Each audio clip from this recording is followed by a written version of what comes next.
a world of deceit. Telling the truth is a revolutionary act. It's the David Knight Show.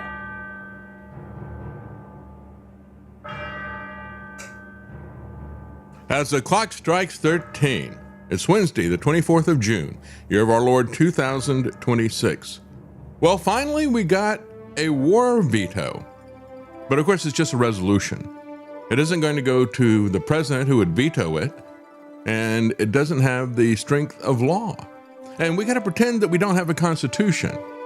Constitution doesn't have the strength of law, apparently, either. So we've got Trump sabotaging as well as he can this memorandum of understanding as Israel continues to run roughshod over Lebanon. And then we have, let's not forget how we got into this situation with Trump in 2020, the economic issues that we have. We've never recovered from what he did to us, but people are still dying from what he did to us. And so we're going to take a look at what Tulsi Gabbard and Rand Paul have told us about Fauci. Is this a limited hangout? I believe it is. And so we're going to talk about what is really underneath this, what they're really trying to do. And I think the most important thing is that we have found inadvertently something that may be a very effective cancer treatment. Yeah, as they meant it for evil, perhaps God will use it for good. We'll be right back. Well, Trump pulls the rug from underneath Iran with yet another change, a surprise change to the tentative peace deal. Now, he's been doing this. He did it last weekend as they began to meet in Switzerland. Trump threatens Iran again and threatens the people who were there, the diplomats, the delegates who were there for the peace talk. They just called it off. He's constantly doing this while he pretends that he really wants peace. He really is the peace president and so forth. And so he's doing the best that he can to provoke Iran to just walk away. And they did over the weekend. Now he's got a new angle. He wants to keep this going for his Zionist masters, as he did so many times before. Trump faced a wave of scrutiny for agreeing to lift sanctions on Iran and unfreeze Iranian funds. And on Tuesday, the president announced a new detail regarding the agreement, one that could risk jeopardizing the peace talks going forward. This is how he gets out of it for Netanyahu and Israel. He's going to make up a lie about something that was never in the memorandum of understanding. He said the money and or sanctions that the U.S. Treasury is releasing goes into a escrow controlled by the USA and will be used for the purchase of food and medical supplies exclusively from the United States, including corn, wheat, soybeans from our great American farmers, who he has been stabbing in the back since he became president, second time, with the tariffs, the promised relief that didn't come. And so now he's got a new fraud, a new lie from the con man in the White House. These are things he said they're desperately needed by Iran. And this is a humanitarian crisis. Yes, it is. Who started that? Well, the people who started the war started that humanitarian crisis and kept it going. Boasting about it, boasting about how he's going to wipe the civilization off the map. Where do you get that kind of an idea? Who is it that majors in genocide? It says Zionist masters. That's who it is. So he says this is, there's no mention, of course, in the memorandum of anything at all like this. He's just making it up, as he does about everything. As a matter of fact, it says just the opposite. Point 11 says that the United States would, quote, make fully available for use the frozen and restricted funds and assets of the Islamic Republic of Iran upon the implementation of the MOU. So in other words, according to the MOU, which they signed electronically, it's supposed to already be released to them with no conditions, not put into an escrow account.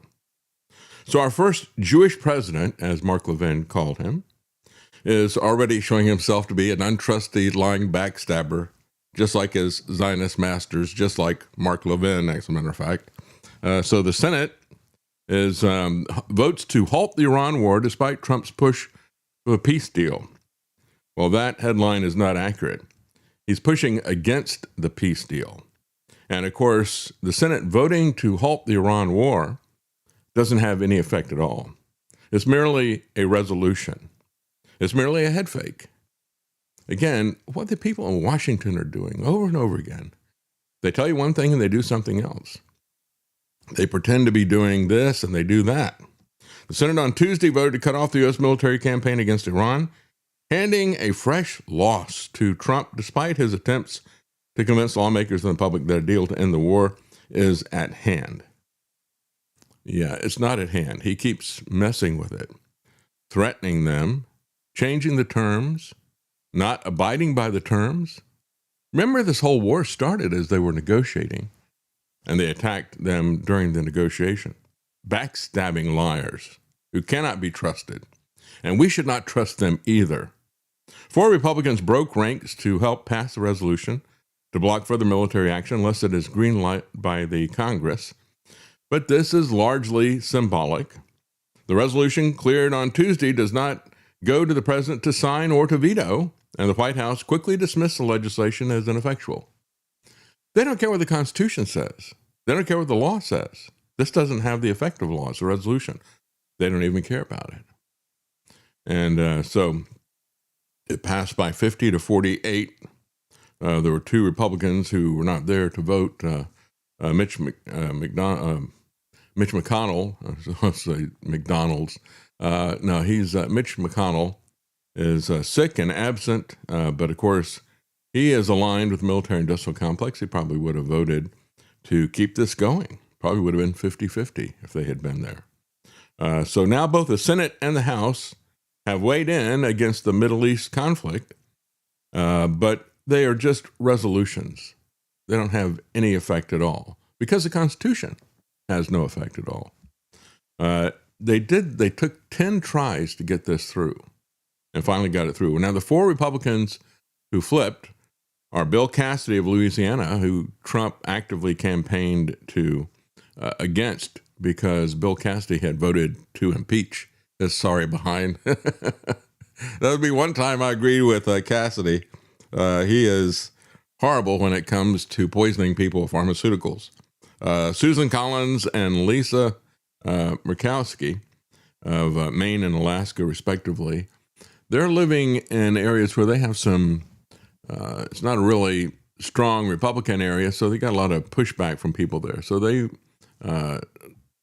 didn't hang too tight with their clique of Republicans. And then Rand Paul, who has been, and let's give him credit for this, he's been consistent in terms of his opposition to this war and his support on the Constitution in regards to this. I have issues with him when it comes to Fauci and the vaccine stuff, but on this, he is 100% right. And then you got John Fetterman of Pennsylvania, who opposed it, because John Fetterman always votes with the Zionists, no doubt about it. So the legislation is unlikely to impact the course of the conflict. It doesn't really mean anything. It's just something to make them feel good and to tell their constituents they did what they could. It lacks the force of law, as if we didn't have a constitution. And so what they're really saying is there's no discussion in any of these articles about the Constitution, none whatsoever. It is a stunning rebuke. Oh, I'm sure Trump really, some harsh words have been spoken to him now. I'm sure that makes a big difference in the way he looks at all of this. No, Trump keeps making the threats. He keeps changing unilaterally the MOU. And of course, a key part of this was Israel stopping the burning of Lebanon. But of course, he has made it very clear, Netanyahu has, that there's absolutely no way they're going to leave Lebanon alone. Hey, here's another beauty. What's this one? Well, here's a real beauty. earlier today, the Israeli Prime Minister Benjamin Netanyahu said his forces are not leaving Lebanon. That is a sticking point. Who did he tell that to you? He said it publicly in Israel. Well, we're going to take a look at it. Well, what would you do to make sure that he doesn't? Oh, he doesn't I'm not know? going to tell you what I'm going to do, but it gets solved. I'm a problem solver. I get problems solved real fast, including with you are the Bibi. problem. Go ahead. Yeah. He said that. I didn't know that. I couldn't tell that from what they're doing. I couldn't tell that from listening to his criminal minister, Ben Gvir, Listen to what Ben-Gvir says. I do not accept this restriction that exists on certain areas in the state of Lebanon. Lebanon, all of Lebanon should become our playground. All of Lebanon should be our goal. And I say to myself, wait a minute, but there is Lebanon and there is Hezbollah. I don't accept this artificial approach. Lebanon has a country. There is a name in the Lebanese government. Hezbollah members are ministers on behalf of Hezbollah. They have a revolving door policy. Yeah, right. Well, that's Ben-Gvir, and of course, Lance translated that for us into English using his voice and the subtitles. But that's exactly what he had to say, just so that you could hear it. Because I know we have a lot of people who listen to the podcast, but he said a lot more than that. This guy is proud of the genocide that he commits, and he wants to do it again in Lebanon. He wants all of Lebanon. And not only that, but he wants all of Lebanon to burn. You want to tell me that Trump doesn't know that? For every tear of an Israeli mother, 1,000 Lebanese mothers must weep. All of Lebanon must burn. With all due respect to the Americans, Israel must make it clear to the entire world that the blood of our sons and the security of our citizens are not forfeit. All of Lebanon must burn. Our supreme duty is to protect the citizens of Israel and the soldiers of the IDF, and this commitment takes precedence over every other consideration. I told the Prime Minister, even in our private meetings, for every tear of an Israeli mother, 1,000 Lebanese mothers must weep. Enough with the ping pong. In the Middle East, you don't win with measured responses and restraint. You need to go berserk, to obliterate, to crush the terror. Yeah, well, he's your guy if you want to go berserk. And of course, we have, on the other end, we have politicians that don't care a fig about American lives, American military. And as John Kiriakou pointed out, when you look at the policy of Israel, he's talking about, well, we have some people in Lebanon, Hezbollah, who fired rockets. And as I pointed out the other day, the reason that Hezbollah even exists, it was created as a response to expel Israel when Israel invaded them in 1982. It was blowback against their aggression. And so, again, who fired first this time? I think it was Israel who fired first, but who's keeping track of that anymore? Do they even care? But if they want to get Hezbollah, they will kill the entire country. That is what he's saying. John Kiriakou pointed this out, and he made it very clear what Israeli policy is. The Israeli policy is, if they want to kill you and you're in an apartment block, they'll take the entire city block out and kill 2,000 people if they think they can get you. That's a policy? That's a policy. You better believe it's a policy. And Netanyahu has doubled down on that. We change Israel's security doctrine. We initiate, we attack, we surprise, and we attack those enemies that seek our destruction, that seek to kill us. We attack them before they have a chance to do so. If you know Hebrew, Akam leorgecha, Ashkem leorgo. Kill them first. Yeah, you attack them first, you invade them first, and then if they fight back, you kill everybody. It's not just everybody in the apartment building. It's not just 2,000 people on the block. It's the entire country.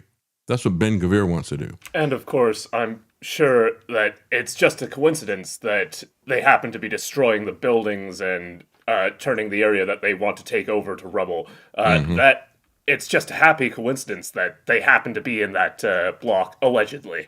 I'm sure many of these strikes, the collateral damage is the point. Yeah, this whole thing is the point. And we've seen this play out now for several years in Gaza. The point is to reduce everything to rubble so they can then take it. They want to kill the people, drive the people out, starve them if necessary, withhold water, withhold food, whatever it takes.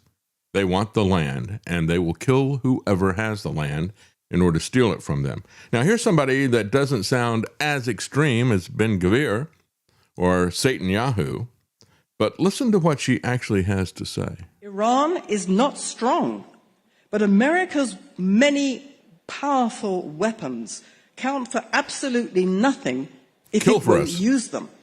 If America won't commit itself to take the pain involved in fighting for its way of life, spill your blood. Iran wins.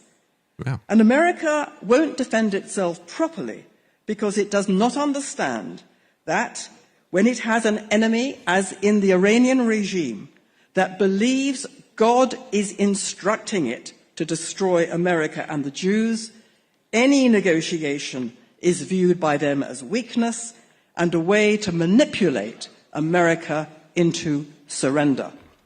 To defeat Iran, America needs to end all negotiation and fight through blockades or kinetic war or boots on the ground wherever necessary. Fight for us, die for us. Because we've got a commitment. It's supposedly the Iranians who think that they've got a mandate from God. I think there's another nation that thinks they've got that as well. You know, here we are stuck in the middle between these two radical people who have been shooting at each other and killing each other, this Hatfields and McCoy, over who's got a mandate from God to exist. And now we've got them both going to shoot at us because we've got to get in the middle of all this. And of course, Trump is going to end the negotiations. That's what they're demanding, and that's what he's doing. He's thinking of everything that he can do other than just making it clear that he's just going to walk away. He's trying to provoke them in every way, threatening them, changing the terms of the agreement. Everything the man is doing is for war, and it's for Israel, which is in a constant state of war. Well, as some people pointed out, it's kind of interesting. When we talk about terrorism, we talk about ISIS and ISIL and al-Nusra and all the rest of the stuff we've seen over and over again, how they're getting their weapons. But isn't it interesting that you have these radical Islamic terrorists like ISIS, and they never attack Israel? What are we to make of that? If you look at ISIS, it's really funny how ISIS never attacked Israel. Well, I think they did one time and then they apologized afterwards. You'd think that these Islamic extremists would hate Jews the most. But for whatever reason, they've never attacked Israel. In case you didn't know, every single terrorist organization is bought and paid for by one country or another. In fact, we have quite a few instances where the American military arrested an Islamic extremist and they discovered, oh, we have to let him go because he's a Mossad agent. Womp womp. So there are lots, if you actually just go to the Middle East and you ask around, they'll tell you this. Someone said here, ISIS stands for Israeli Secret Intelligence Service. True. Yeah. ISIS and Al-Qaeda are both funded by Israel and America. There have been congressional testimony on this. This isn't even a theory anymore. It's fact. Taxpaying dollars have gone to them. Do you also remember in Afghanistan, whenever Biden pulled out and we left, what was it, over $8 billion worth of equipment for the terrorist organizations? Come on. You think that was an accident? You think they left all of that functioning equipment accidentally? No, it was payment. Yeah. I remember seeing pictures of a room that just had tables with just cash in bricks wrapped up in saran wrap type stuff. Right. And I find it difficult to believe that, all the soldiers just forgot about that room. Oh, we forgot the cash room. Yeah, they didn't want to throw a grenade in there and burn all that paper or anything. I mean, if they couldn't, even if they were having to bug out, they couldn't do anything about that, right? Yeah. We've been had, folks. The war on terror is as phony as the war on drugs. The terror is against us. The drugs are a war against us conducted by the CIA, the same people who are pulling the wool over your eyes about the terrorists, if you believe any of this stuff. So Rubio is left to try to spin this for Israel. He's got to make up for the truth that he told about how we got into the war. And so Rubio had this to say. In Washington, as we speak, is it your position that that process should be separate from Iran peace deal? Well, that process is separate. It's separate because Lebanon is a sovereign country. It has a government. No, said in the MOU, it wasn't. What's happening inside of Lebanon, we're going to negotiate and deal directly with the Lebanese government. I spoke to President Ayoun along with the Vice President a few moments ago, spoke to him on Friday. Their people are there now on the ground directly. So the reason why that issue is over, now there's an Iranian issue with regards to Lebanon, and that is their support and sponsorship of Hezbollah. And so that factor will be discussed as part of our conversations with the Iranians. But as far as the future of Lebanon belongs to the Lebanese people through their sovereign elected government. And that's who we're going to be working with. Except that Ben-Gvir and the leaders of Israel say there is no difference between the sovereign elected government of Lebanon and Hamas. They're going to take all of Lebanon. They're going to burn all of Lebanon. And you put together a memorandum of understanding that said just the opposite. But of course, We know, Rubio, that you have no control over Israel. They control you. You're their puppet. It's just disgusting to see this. There's not a chance, folks, that this quagmire ends. It's just manipulation, lies, spin, and betrayal. And I'm not talking about just against Iran. I'm talking about against Americans. We're the ones that they're lying to, spinning, and betraying all the time. Don't ever forget that. They may not live up to their agreements with any other countries. They may stab them in the back as well. But we're the ones who are the first ones that they stab in the back. If you look at the Memorandum of Understanding, the very first line item of, 14 different items? The very first one says the Islamic Republic of Iran and the United States of America and their allies in the current war, by signing this MOU, declare the immediate and permanent termination of military operations on all fronts, including in Lebanon. And they undertake from now on to not initiate any war or any military operation against each other and refrain from the threat of the use of force against each other. Well, the threat of the use of force, that's what Trump did over the weekend. And so now they're saying, well, there's nothing in there about Lebanon. That's the very first item. You lying piece of filth, Rubio. It's just amazing. And again, shutting this down by violating all these different aspects of it, shutting it down by saying, yeah, we're not going to give them the money. We're going to, we'll give them some food if they want some food, but that's it. We're not going to honor this agreement. Yeah, Trump doesn't care about the Memorandum of Understanding, that the treaties, the agreements that he makes with people. Folks, he doesn't care about the Constitution. Not a whit. He says he's free to do anything he wants, and he does anything that he wants. He imposes tariffs, taxes at will, changes them every day, depending on the mood that he wakes up in or the mood that he's in when he wakes up in the middle of the night. He doesn't care about the Constitution. He declares war and goes to war without any votes about that. He doesn't care about his promises to the American people either. As I said, you know this when you look at the guy's history. Look at what he did with his wives. He doesn't care about any oaths that he makes. He is an oath breaker if ever there was one. And then he says this about the money. He's called out by a reporter. He says, but what about Americans who are struggling? Do you care about this? You're going to pour even more money into this? It's in a big way, one of the biggest in the world again. And we're here to have a good time with a very big crowd of people. Carnival barker. The Department of War is asking for $80 billion more for the Iran war. Do you think Americans support this at a time when so many are financially struggling? Who are you with? I'm with Q Nation, sir. Not a very good group. Not doing very well. It doesn't matter who she's with. Not only do they support it,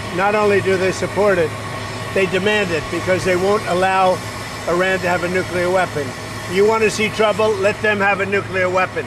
We're doing very well with Iran. They've been decimated, and we're making a deal with them, and we'll see how that all goes. And right now, as you probably heard yesterday, we had 19 barrels of oil, 19 million barrels of oil come off, and that's the biggest in the history of the Strait, the Hormuz Strait. Nothing he says is true. Our stock market is through the roof, and oil prices are tumbling. We actually hit for a moment today. In fact, I think it's going to break it, $70 a barrel. That's lower than we were when we started. And it's been amazing. And the big thing is Iran will not have a nuclear weapon. Yeah, so who are you with? Because I'm not going to answer the question. I'm going to attack you personally. That's the strategy. That's what Pam Bondi did. That's what Trump always does. That's what this regime does. They'll just lie to you. So why even bother to ask them questions? If you said that to me, if I was there asking them a question, I would say, what difference does it make? Answer the question. Of course, I would know that the answer to the question was going to be a lie. He lies about everything. Again, about the pool, this massive gash that's in the pool and so forth. As people were saying yesterday, it's a deflection away from some of the other things that he's doing, but it's also a reflection of his character, isn't it? Just did a lap around the pool here. We walked the full length of it.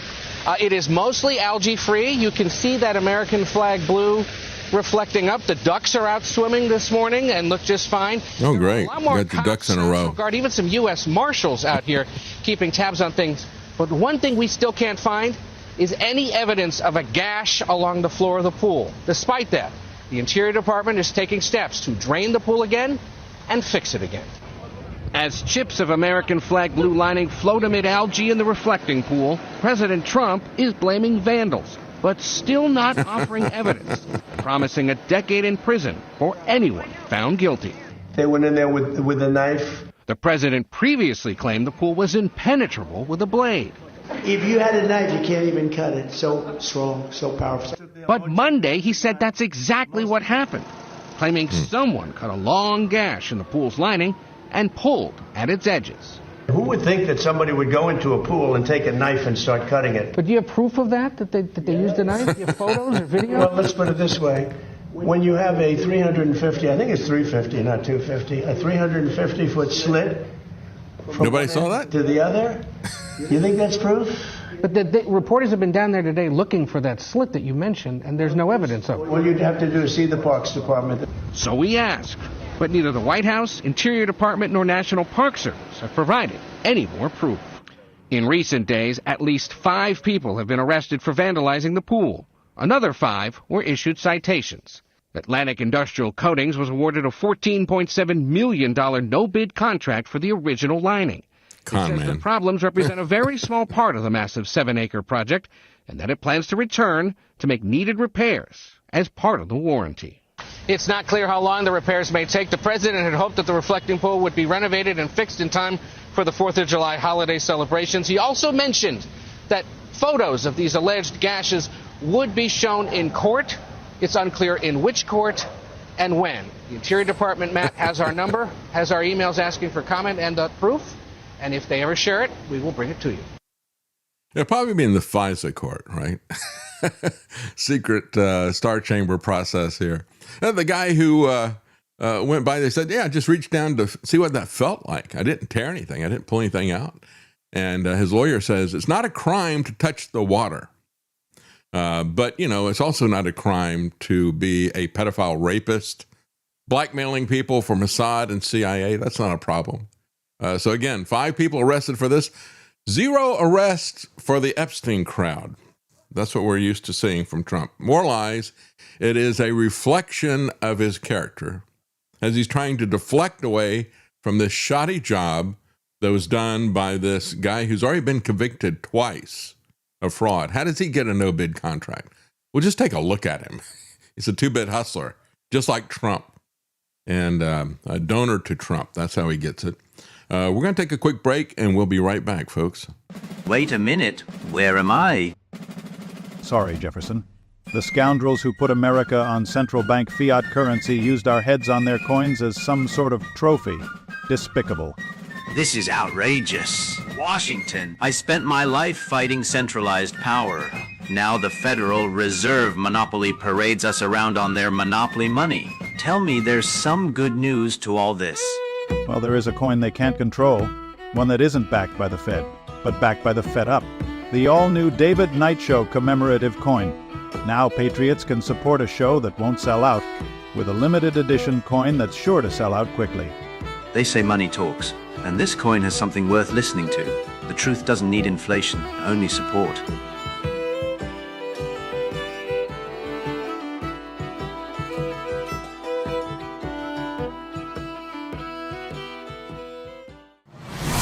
APS Radio delivers multiple channels of music right to your mobile device. Get the APS Radio app today and listen wherever you go.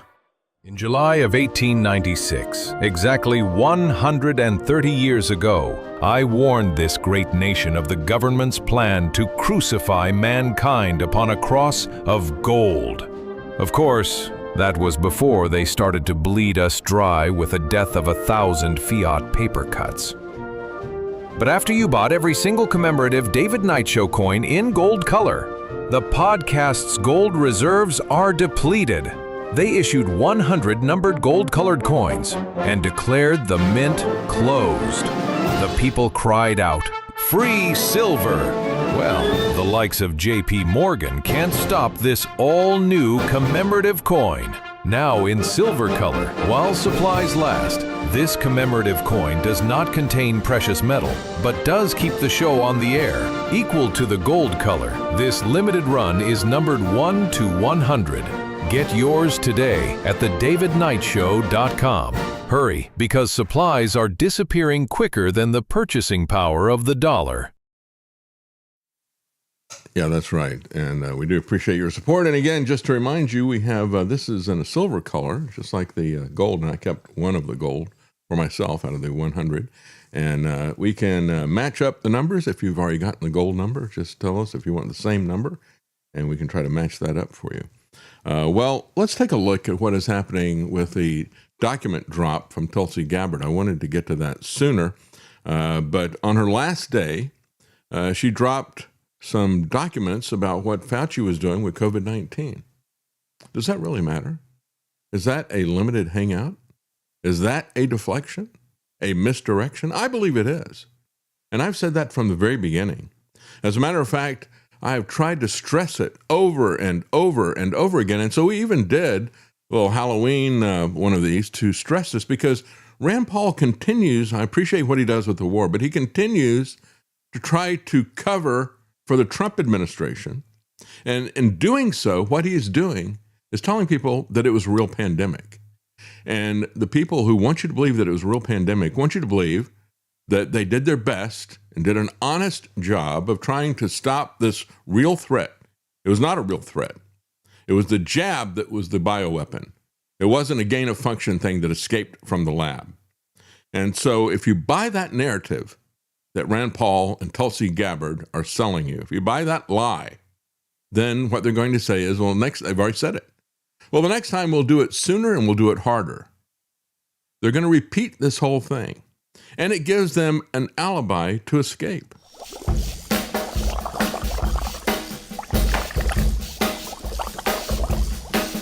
I was working on the news late one night when my eyes beheld an eerie sight.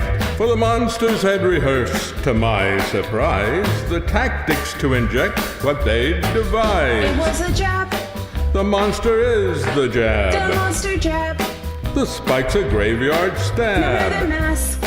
I caught on in a flash. It is the jab. The monster is the jab. From the DARPA labs in the Castle East to the FDA, where pharma vampires feast. The ghouls rehearse before 911 how to poison us, which is what they've done. It is the jab. The monster is the jab. The monster jab. The spike's a graveyard stab. The monster spike. He'll put you on a slab. It is the jab. The monster is the jab. Big Pharma was having fun. The party had just begun. The guests included Fauci, Donald, then Biden. The scene was a lockdown, all were fearing the news. Supply chains were broken, we were singing the blues. The coffins, they told us, were about to arrive. You can see it all on Channel 5. It was a jab. The monster is the jab. The monster jab. The spike's a graveyard stab. Wear the mask. It'll put you on a slab. It is the jab.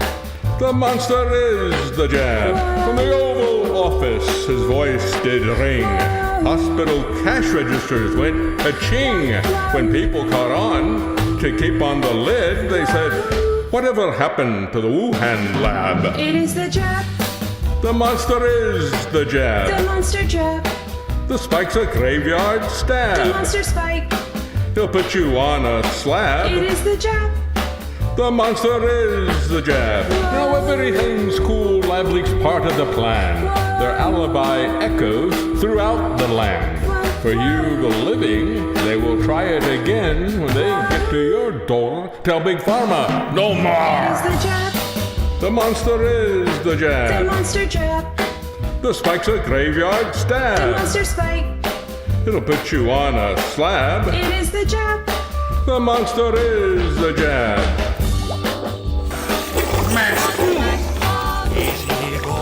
You impetuous young boy.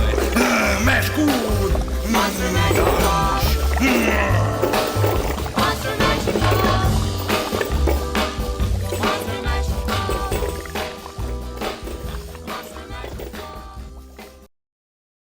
Never before seen communications and documents exposing how Dr. Fauci provided millions in U.S. taxpayer dollars to fund dangerous gain-of-function research in the Wuhan lab.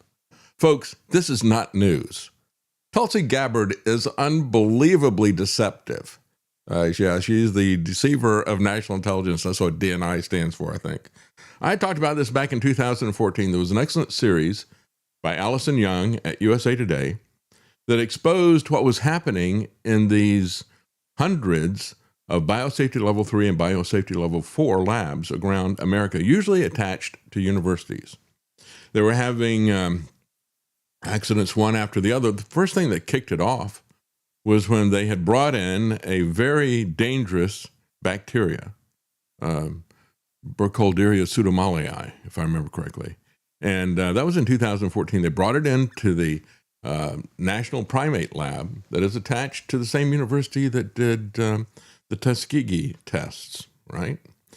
And somehow this thing that they wanted to bring in and make it more dangerous, it was a bacteria. It wasn't an imaginary virus. It was a bacteria.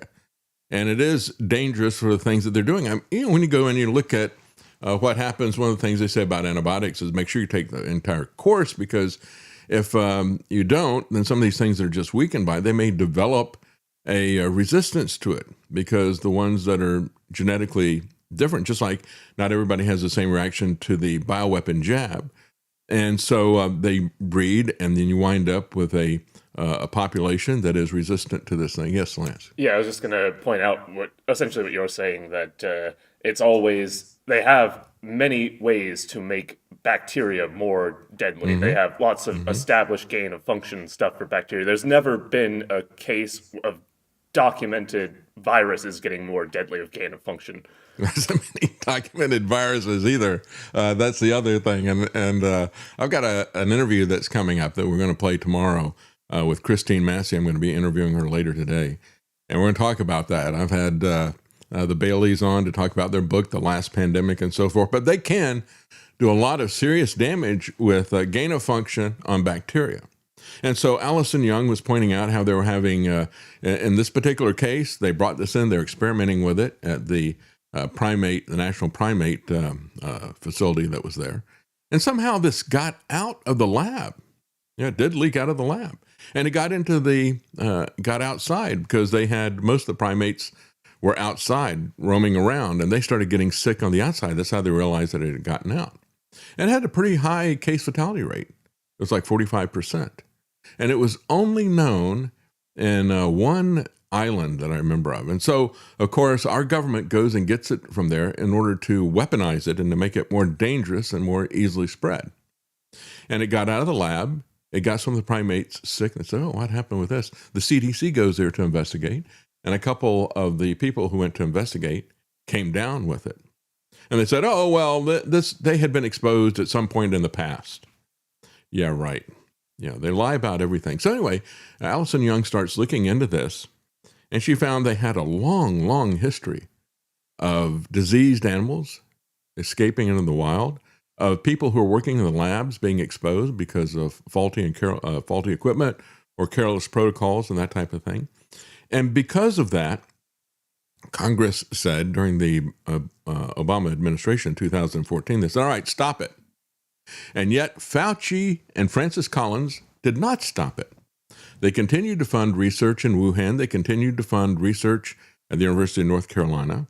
The guy, what was his name? Barrick, I think, or something like that. Anyway, University of North Carolina, Chapel Hill, they continued to fund research. And when that research was published from UNC Chapel Hill, you had people who were, biologists who were looking at this. So wait a minute, you were supposed to stop this. In reply, Francis Collins and Fauci said, well, we just decided we'd continue it on our own. And they did it at a half dozen different places. They continued this research, even though they were told to stop the funding, told by Congress. They don't pay any attention. They do whatever they wish. And so I talked about this for quite some time. And I had interviewed several times Francis Boyle, who had been part of putting together basically a resolution, an international resolution to say, let's stop this. But of course, nobody pays any attention to those types of things. And when all of this stuff began, and we had seen all this before, right? We knew, going back to Dark Winter, this is exactly, they were executing what they'd practiced for 20 years. And so I didn't believe any of this stuff. And at the very beginning of it, I said, "Oh, look at this! This is before they had done the lockdown. This is back in December of 2019 when they're talking about China." I said, "Well, I want to tell everybody this came from bat soup. They just so happened to have the only gain of function for level 4 biosafety lab there in China. The only Chinese biosafety level 4 lab is right there in Wuhan, close from that. So that maybe it leaked out, who knows. But then once Trump started doing this plan of locking everybody down and saying we're going to rush out a vaccine, it's like, oh, I've seen this plan before. You guys have been practicing this since 2 months before 9/11. They've been working on this going back to Dark Winter. So I didn't believe it. I was pushing back against it. So Alex got me on with Francis Boyle to put me in my place, with all due respect, just like Ben Gvir says. With all due respect, this is real. It's like, no, it isn't. Absolutely is not. I was absolutely convinced. We saw the things that were happening, the dancing nurses, the rest of this stuff. As a matter of fact, here is a registered nurse telling people what she saw. My background is in critical care, and I worked throughout the pandemic in the ICU directly caring for COVID patients. After 18 months of chaos, I left the bedside because I could not watch one more of my patients needlessly die due to deadly hospital protocols and the denial of life-saving medications. They were telling us that COVID was killing all of our patients, but I contend that this was not the case at all. But instead, it was the complete and total medical mismanagement of COVID that was killing them. If patients were dying of the virus itself, then why were we not pulling bodies from homes and off of the streets en masse? That's right. The reality is that patients, they're not dying at home. They're not dying on our streets. They are dying in our hospitals, and it is time that we start asking ourselves why.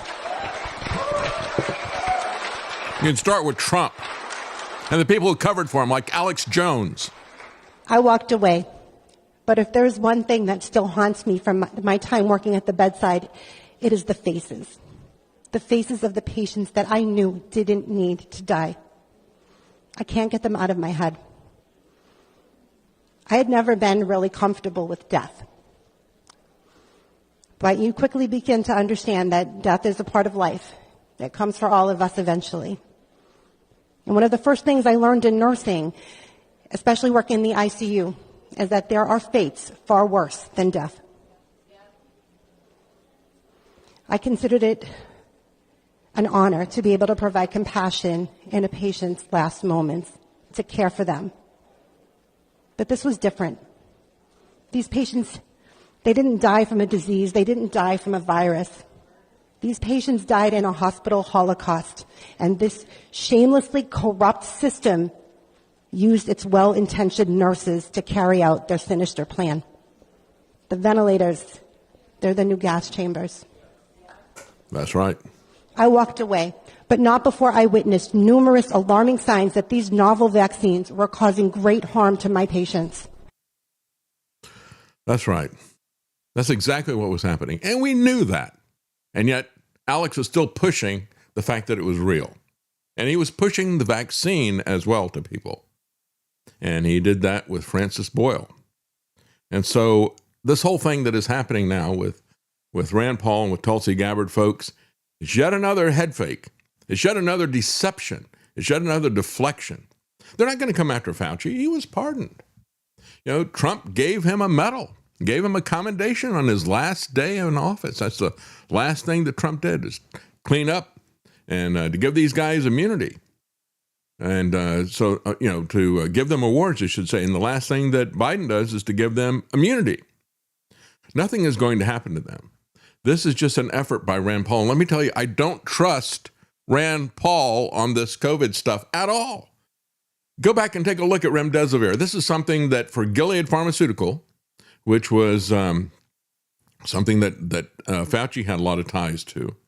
Gilead Pharmaceutical had tried to use remdesivir over and over again. They tried to use it for AIDS, and everybody said it's not doing anything to help anybody. Instead, it's destroying, I forget what it was, liver, kidney, or something like that. I think it was the liver. And so they stopped it for that. He tried it for I think it was Ebola or something like that. Then finally he does a third try, and they're about to run out of their patent window. And there was a trial that came out of China that was published on the World Health Organization. Said, yeah, we tested remdesivir and it doesn't do anything for this at all. The next day, Fauci, he waits a day or two and he comes out and he's now pronouncing it unilaterally himself, the standard of care. It's going to be remdesivir. Well, guess what? Rand Paul's wife bought stock in Gilead, the company that made that. He had his wife do it so that it didn't look like he is doing insider trading on this. I don't trust Rand Paul a whit on this. I don't trust Tulsi Gabbard. Don't trust Alex Jones. Don't trust anything that they're selling you about this. The real issue is the jab. This woman is haunted by what happened. I'm haunted by what happened. Trump doesn't care. Alex Jones doesn't care. Tucker Carlson doesn't care. Rand Paul doesn't care. They'll do it to you again. They deceived you. They lied to you. They pushed their poison. They'll do it again and again. So if it was real, therefore they did the best they could. Nobody is to blame. Nobody's bad. Fauci, we don't like him, but of course he's been pardoned. They'll do it harder and faster next time. And most importantly, the shot is not the bioweapon. Yeah, it is the bioweapon, folks. It is the monster that escaped from the lab. And they don't want you to know that. This is what this is truly about. You have Tulsi Gabbard, who has completely betrayed us in terms of fighting against the war. She was one of the people who, along with Trump, was selling the idea that he wasn't going to start any wars. And she did not do what Joe Kent did. She stayed there, and now she's leaving, but she's not leaving because of principle. She, on her parting shot, she covers for this massive murder scheme that was there. You talk about the gas chambers being the ventilators. Of course they are. And I've played for you in the past a pulmonologist with decades of experience. He said, why are we putting these people on ventilators? That doesn't make any sense at all. And of course, it was Peter Navarro, the mastermind of the tariffs, right, that was the point man to get the massive manufacturing of the ventilators. And of course, Trump wanted Ford and GM to make ventilators instead of cars. He's doing it again, by the way. He's pushing Ford and GM to start making bombs and missiles because he doesn't want us to have cars, right? And of course, because they put pressure on them to make electric vehicles that the market doesn't want, they've had bombs in the marketplace. The consumers don't want their product. But this is another one of these commandeering things that he's doing under the Defense Production Act. And so now he's going to have the car companies, instead of making cars, anything, but don't make cars. We don't want people to have independent private cars, independent transportation. That was our escape valve during the last pandemic fraud. They don't want that to happen again. So we can't have the kind of cars that we want. We can't have independence. We've got to be on the grid. We've got to have new cars that they can monitor and shut down everything that we're doing. And we will commandeer GM and Ford production after we've caused them to lose massive amounts of money.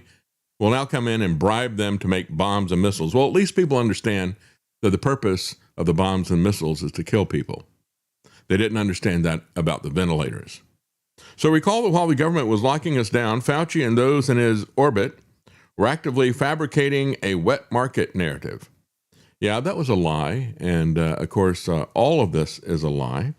And there's no question of where these people are going. Tulsi Gabbard releases the documents showing that Fauci funded lab research that sparked COVID. Don't believe a word of it. Don't ever trust that woman. And then, of course, you have the right-wing media will spend this to go after Biden and to go after Javier Becerra. And, of course, they are guilty. Biden is guilty as sin. But so is Trump. And so you have these people who will go after Biden and Javier Becerra, who is about to become the California governor, I think. But I said at the time, I said, look at this, how long this was planned. Trump puts in the ex-CEO of Eli Lilly as head of HHS. He puts in a pharma guy to declare the pandemic and to start this bioweapon vaccine going. And then when Biden comes in, he knows that the next step of this, so he's got the vaccine. So how are we going to force people to take it? Well, that's going to be a legal issue. So let's get the guy who's a lawyer, who's been the attorney general after Lala Harris in California, Javier Becerra. We'll get him. He's a crooked lawyer. He's a criminal lawyer. You need a criminal lawyer, as Better Call Saul said. Anyway, so bring this criminal lawyer in, and he'll be the guy who will push this on people in terms of a legal mandate. And so now you have these headlines.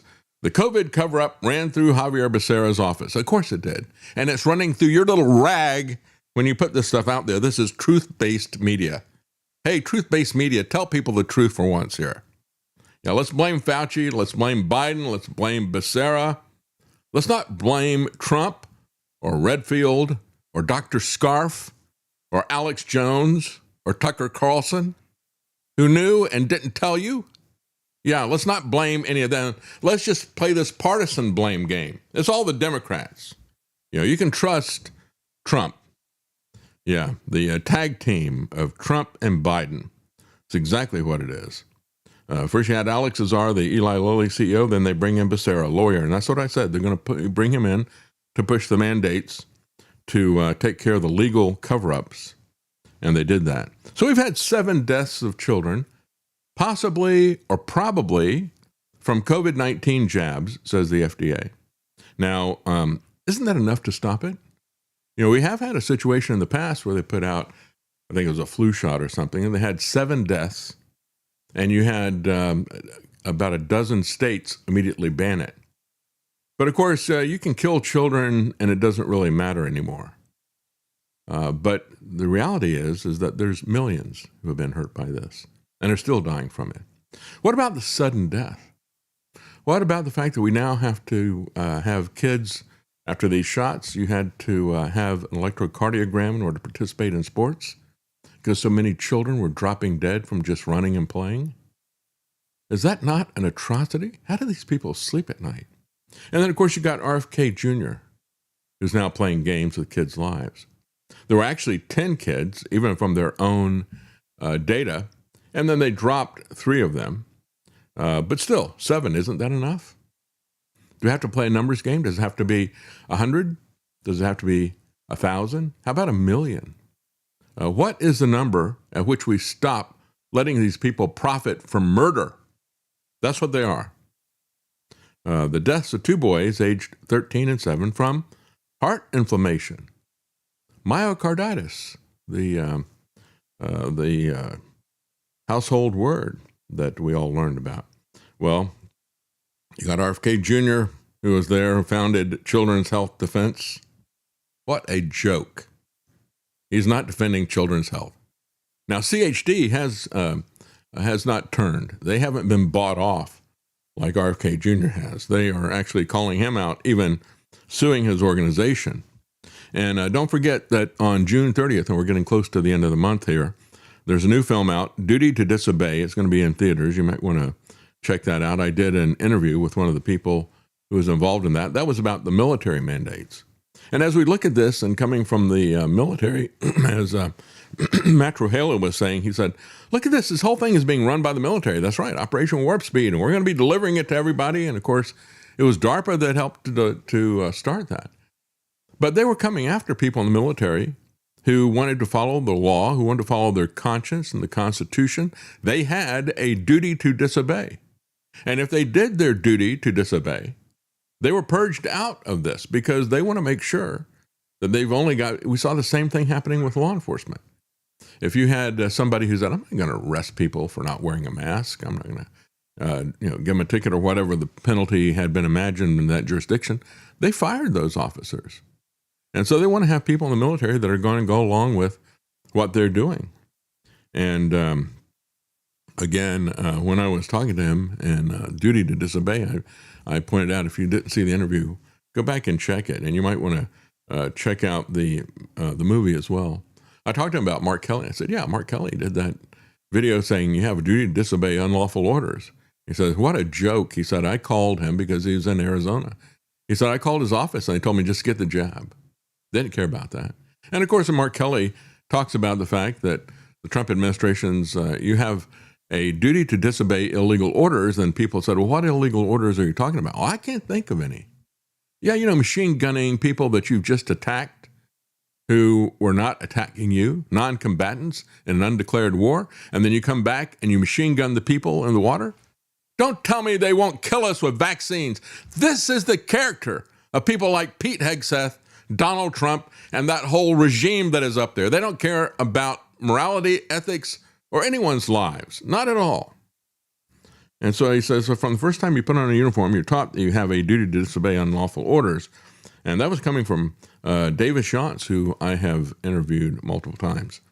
He is a person of integrity, no doubt about it. As another person said, well, from the time the mandate started to the time that it ended, 1,000 service members took their lives.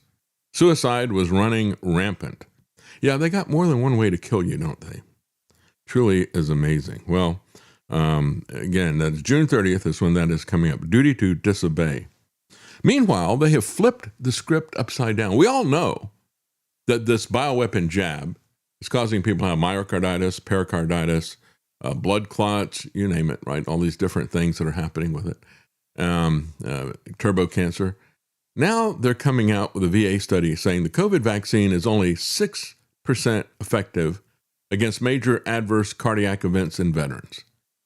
It's not, they're touting it now as a possible cure for heart disease. It causes heart disease. It causes heart disease in children. We've never seen that before. Never seen it before. And so now they're out there saying, well, we have, we saw a 37% lower risk of COVID-19 associated MACE, or major adverse cardiac events. What unbelievable liars they are. Again, they manipulate the data. Don't believe a word these people say. There's been plenty of evidence that has come out of more honest governments. And I tell you, it's hard to find a more dishonest government than the American government, but there is one in Israel. They're the most dishonest that we have anywhere. And of course, Netanyahu used his own people as lab rats, there for Pfizer. So former Surgeon General Jerome Adams, he was the guy under Trump. He was one of these people who should be locked away for life. Trump's first term, he shared the social media post about, this is the Washington Post, I believe it was, about the study, which put the false claim in the image, but the correct phrasing in the text itself. So again, he's putting out memes that have a false phrasing about all of this stuff. And of course, it is coming from the venerable New England Journal of Medicine, which, as I pointed out, the editor said, I've worked 2 decades for this journal. She said, I don't believe a study that comes out. These people bought the results that they want. I don't believe the medical community either. She said, they've lost all credibility in my eyes. She's the former editor of the New England Journal of Medicine. So again, among those sharing this post, talking about how the COVID vaccine was curing heart disease, can you believe it, was Morgan Fairchild. How appropriate. It was John Lovett's character, the liar, who used to say, yeah, Morgan Fairchild, my wife. Well, she has married herself to this lie, no question about it. I wonder if she ever played a doctor on TV. Maybe this is her opportunity. Steve Kirsch says, Jerome Adams can't read a study properly. He said, this research is too confounded to be relied upon. The Washington Post that put this out fixed their error without telling readers that it goofed after former New York Times drug industry reporter Alex Berenson flagged the error in his newsletter.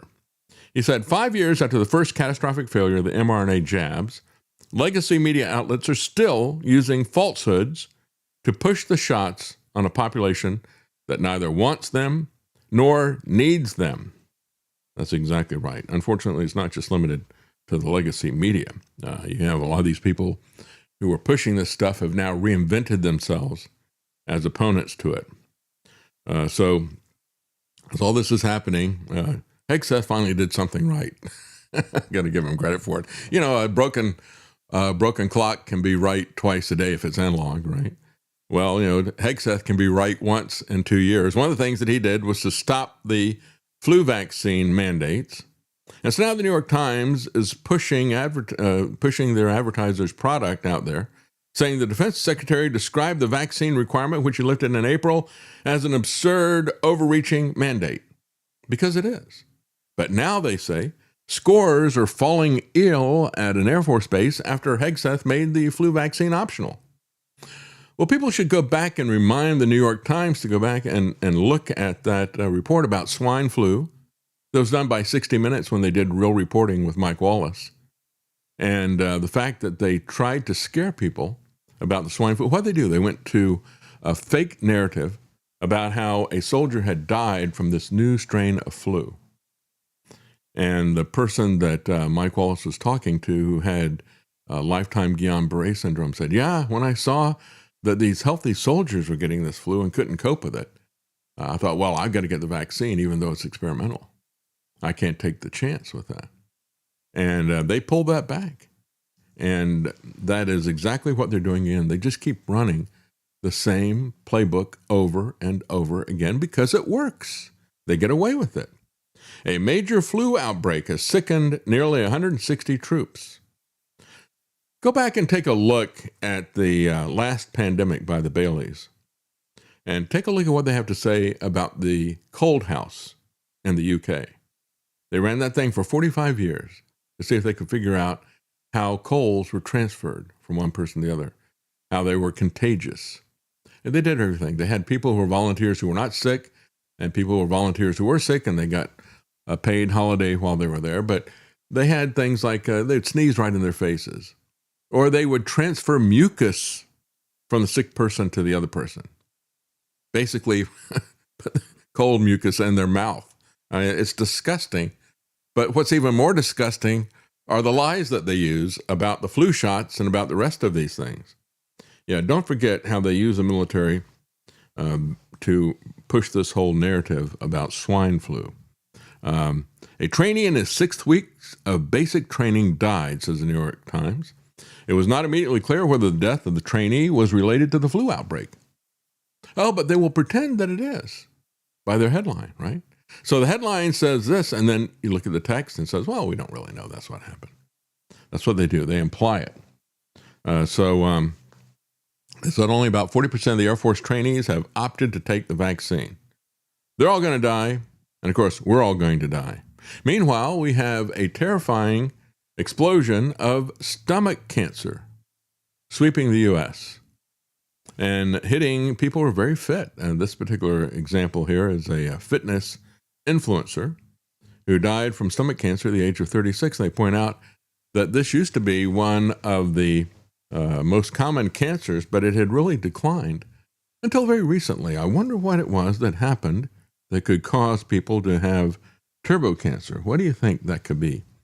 Well, the silver lining with all this is the fact that a forgotten drug that had been around for many decades, what was it, 60 years or something, ivermectin, people found out, somewhat by accident, that it was very effective against this respiratory illness that they were labeling as COVID.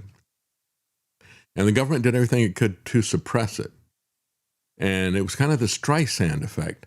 And so now people are looking at ivermectin. They're finding out that it's very effective for a wide range of things.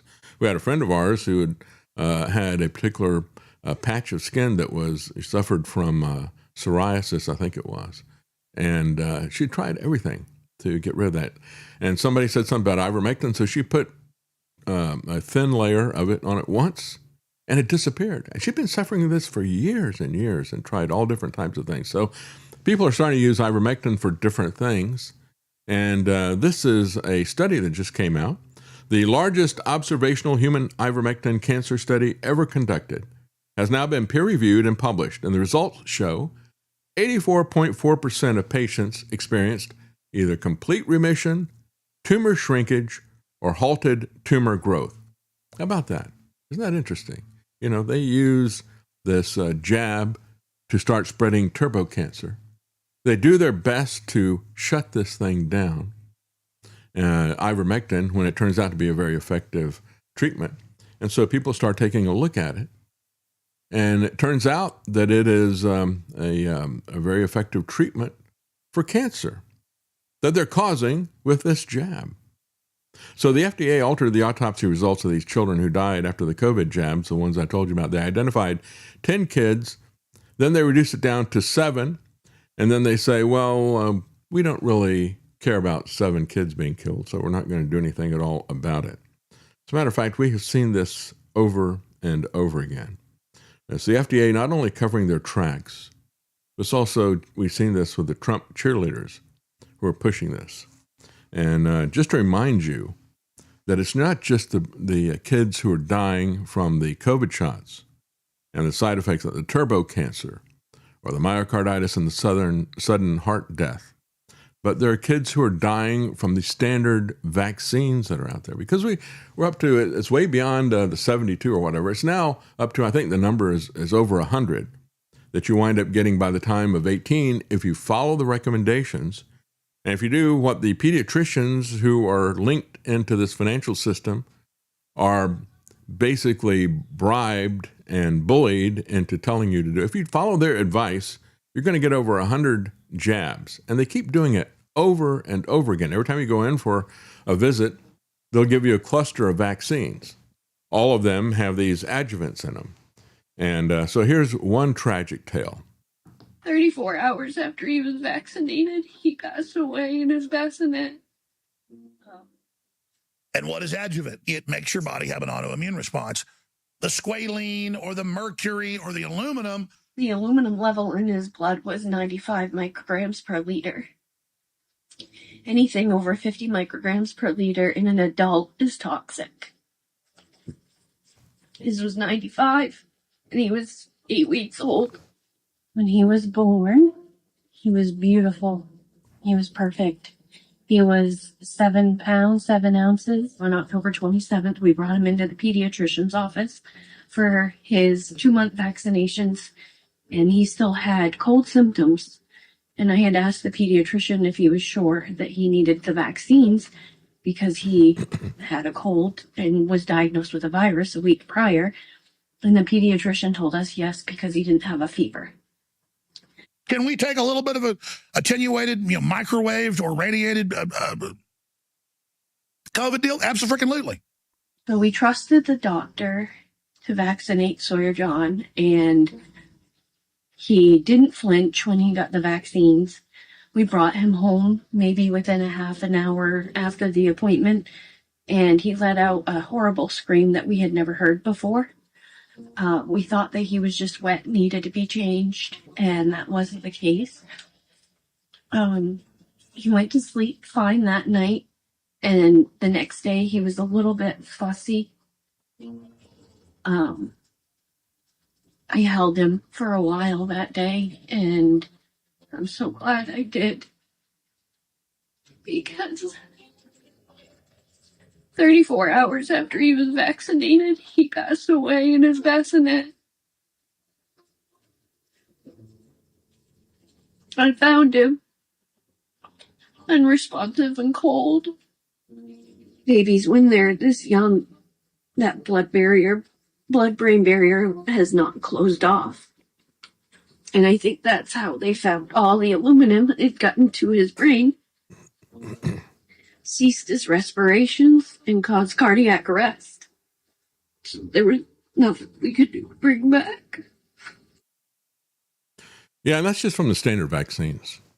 Alex, how do you sleep at night after you told people it was just sugar water? And you could do it for Trump.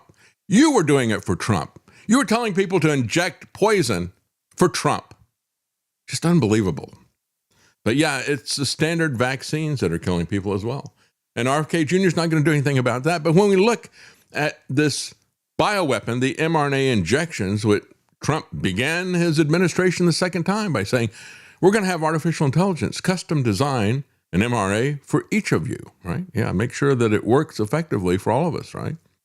Even after the downgrade, the FDA's Division of Pharmacovigilance recommended revising the label of the Pfizer-Moderna mRNA COVID-19 quote-unquote vaccines, the Trump shots, the genetic code injections, the GCIs, to include a warning about the risk of, quote, myocarditis with fatal outcomes. Well, again, they do these warnings, these black box label warnings, but then you'll have the physician won't tell you, or the pharmacy guy won't tell you that. Those black box labels are there really to protect the FDA or the pharma companies, but they decided not even to do that. That's how hard they want to push this. They didn't even want to put a label on it. They pulled that back. The change was never made for reasons that are not clear. Not clear? Really? Myocarditis is widely associated with the mRNA jabs, with reports of deaths connected to the vaccines, particularly among teenage and young adult males. Well, it's happening to a lot of people, but when it happens to a teenager or a child, people say, wait a minute, they were so healthy. It had to be the vaccine. If it's somebody else, they can blame it on natural causes or whatever. Senator Johnson said it is the biggest government scandal of his lifetime. So let's push it onto Fauci. That's what Rand Paul and Tulsi Gabbard are doing. Rand Paul has now issued a subpoena to force Fauci to testify under oath. He's been given immunity for this stuff. Again, this is just a distraction from what the real bioweapon is. He's refused to testify to Congress, so Rand Paul has hit him with a subpoena. Yay, Rand. Tell us what you did with the remdesivir stock. How did that work out for you, Rand? White House has pushed back against the claim that Trump was given early access to a powerful experimental weight loss drug. Think about that. I laughed out loud when I saw this. There was a rumor that was put out by somebody, and of course they had nothing to back this up, but they said Eli Lilly has a new obesity drug. They approved it for Trump for compassionate use. Morbidly obese, I guess. But again, that is absolutely not the case. Let me play for you what they found about ivermectin and cancer. About half, 48%, did report their cancer disappeared or the tumor shrank. And 32% or 36% reported that their cancer stabilized. So it wasn't spreading, it was staying stable. And so that's what makes up the 84.4% clinical benefit ratio. This was the single largest human study on ivermectin and mebendazole in cancer patients. We had 200 cancer patients with active cancer. 36% had active metastatic cancer. These cancer patients were prescribed off-label ivermectin and mebendazole. And then after 6 months, 84.4% of them did report to have benefited in their cancer. It's extremely promising. And now we need double-blind randomized placebo-controlled trials. This study has to serve as the springboard. They have to be initiated immediately. Yeah, and of course, the FDA is not going to run that. It was the FDA who was out there saying, hey, this stuff is for horses, y'all. Come on, get serious. And because they pushed so hard on it, it had the Streisand effect. People started using it for a lot of things, as I said before. You have the Trump sugar water, supposedly, the mRNA sugar water. It had just a little bit of aluminum in there. And it is the aluminum that kills a lot of kids with SIDS. And Alex had told people the truth about that for decades. Then he lied to push Trump. He lied to make money from the MAGA cult. That's what it's really all about, isn't it? When we get down to it. Some of your comments here. SMU Hasty. We need Congress to vote on a global shutdown of foreign bases and recall the troops. This legislation has no teeth whatsoever. You're absolutely right. And Audi Modern Retro Radio replies to him and says, here's the problem. Our Congress is fraught with Israel first Zionists. That's right. The reality is that, when we determined that we're going to bomb civilians, the Israeli strategy, and we're going to focus on destroying a civilization and committing genocide so we can take their land, that was our focus on how we wanted to do bombing. And again, that is not the way that you win a war.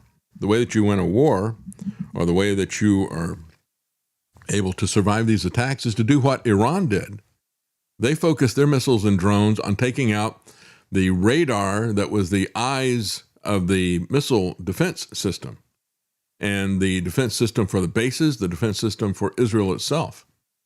And that allowed them to exploit this vulnerability of the bases. And so now the bases have become an anachronism in a sense. kind of like battleships of the past. But of course, we now have a new Trump-class battleship because it's all just about the money and about feathering the nest of the military-industrial complex.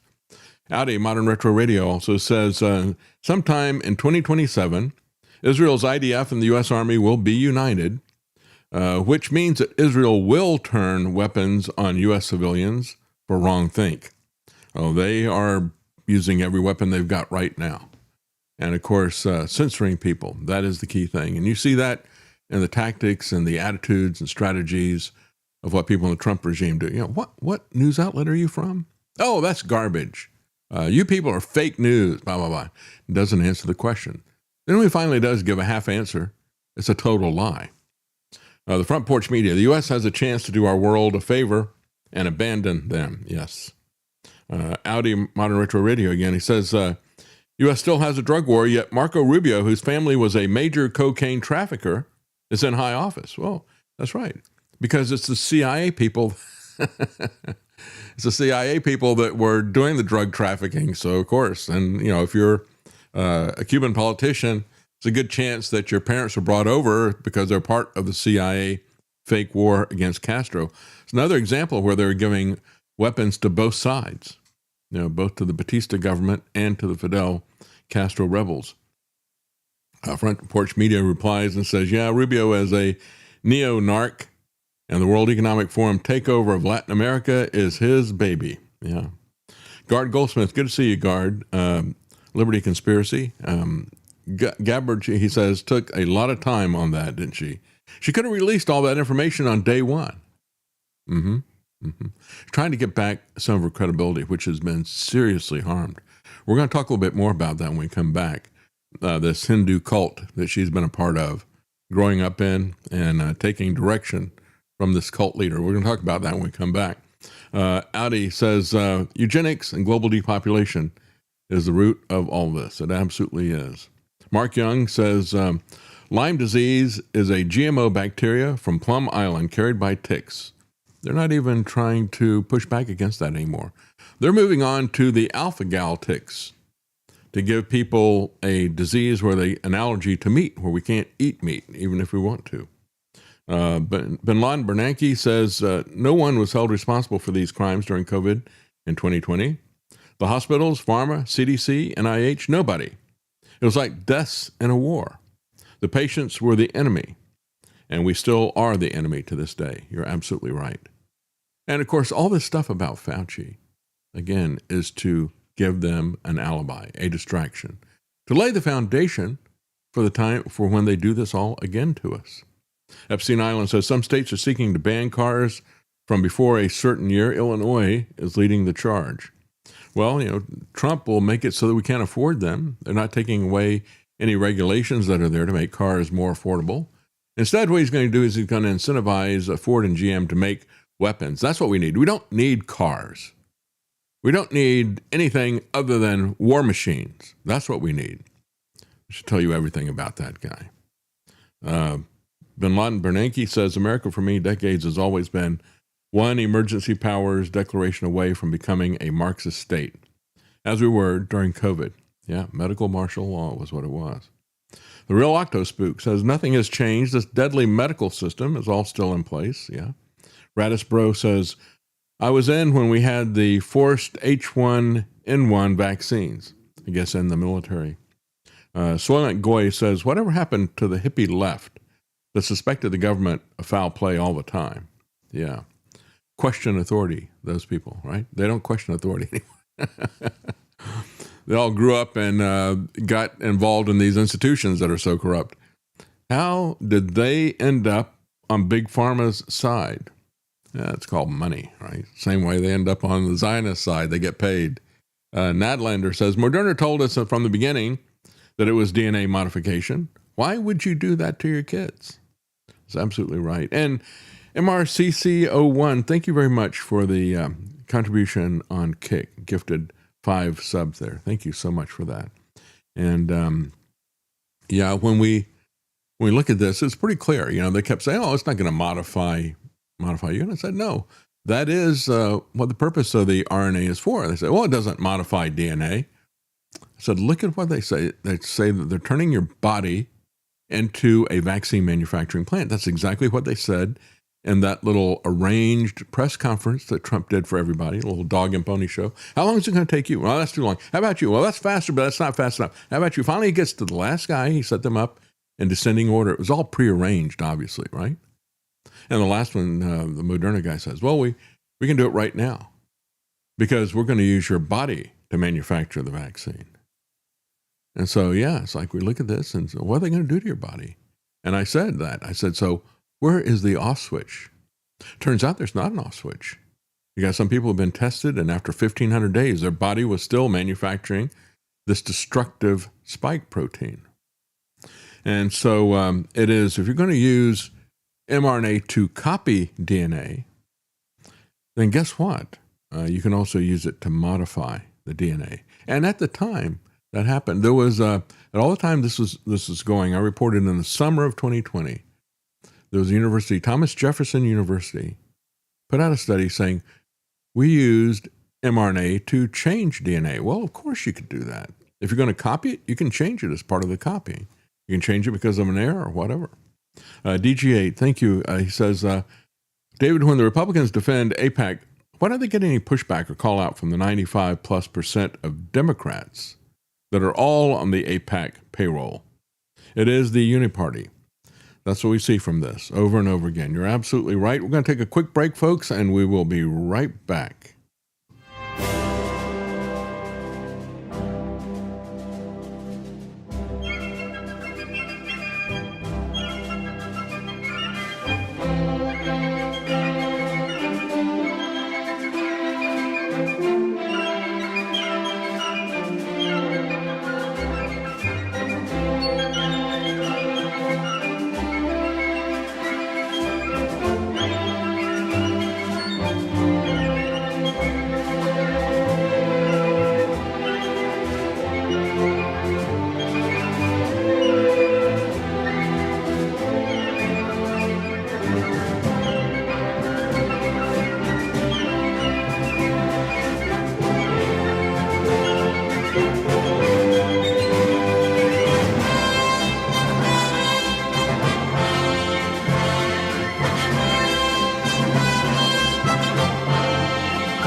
It's your move. And now, The David Knight Show. Elvis. Ladies and gentlemen, the Beatles. And the sweet sounds of Motown. Find them on the Oldies channel at apsradio.com. Well, it's not what Tulsi Gabbard just did with this fake limited hangout, misdirection, deflection. And never forget, folks, that the CIA and the intelligence agencies were working hand in glove with Fauci, going back to Dark Winter. I mean, you had the former head of the CIA was one who was playing the role of president during that germ game. So they were all involved in all of this. And so I really think they're running this stuff through her. But it turns out maybe there was some other people who were also controlling her. Some Hare Krishna guru, which her family is, she grew up in this. This is her religion. Her entire career was guided by an eccentric religious leader that she once called her guru. This is a Washington Post expose. And the guy that her parents followed, this is a report from journalist John Swain. And he did a lengthy feature for the Washington Post about her relationship with a man named Chris Butler, the eccentric religious leader that she once described as her guru. You know, when I ran for Congress in 1996, there was a party there in North Carolina called the Natural Law Party. And they were not the Hare Krishna Hindu faction, but they were tied to the Maharishi Yoga guy, the one that the Beatles went to. The guy, they were all about transcendental meditation. And they had a retreat in the mountains of North Carolina, and they were nicknamed the Flying Swamis. They didn't actually fly. They crossed their legs and they hopped. And it was part of their meditation thing. And so they decided that they were going to go through the expensive process of getting on the ballot in North Carolina. It was very expensive to do that. And the trouble to collect all the petition signatures. And they were going to run a full slate of people for Congress. And so in the jurisdiction where I was running, you had Virginia Fox had just been elected the preceding election in 1994 as part of this 10-point plan that Newt Gingrich put out. And I said, well, here's my 10-point plan. It's called the Bill of Rights. And I'll tell you where each and every one of these things has been violated. So that was what I was running on. And I did some media stuff. And I was able to participate in the debate that was held by NPR because she did not want to debate. She'd been in for one term and she didn't want to debate. And it was a heavily Republican district, the way they had set it up. That's what they do with these things. And so anyway, I went into the debate. So it's the Democrat, and it's me, and it's this other person who's with the Natural Law Party. She didn't know anything about any issue. And I mean it. She was just a blank slate. Their whole thing was, well, if you support the Natural Law Party, then we're all going to hop around with our legs crossed and meditate, and that'll bring world peace. They were they were nuts. As a matter of fact, the very first question was directed to her and said, so what do you think about vouchers? She had no idea what they're talking about. They're talking about, of course, educational vouchers. And she hummed and hawed, didn't have a clue about. She didn't even say voucher for what. She just, and I think we should all meditate about that. So when I saw this about Tulsi Gabbard, it really hit home. I was embarrassed. You better believe the Democrat guy that was there was embarrassed. It's like, what do we get ourselves into with this? But she grew up in Butler's breakaway Hare Krishna group, is the way that the Washington Post put it. Her parents held senior positions in that organization. His followers practice a form of Hinduism that involves devotion to a single deity. In their case, they worship Krishna, right? Because Hindus have hundreds of gods. Let me tell you something. When we look at America, America is not built on the foundation of Hinduism. America is not built on the foundation of Islam. It's not built on the foundation of Judaism either.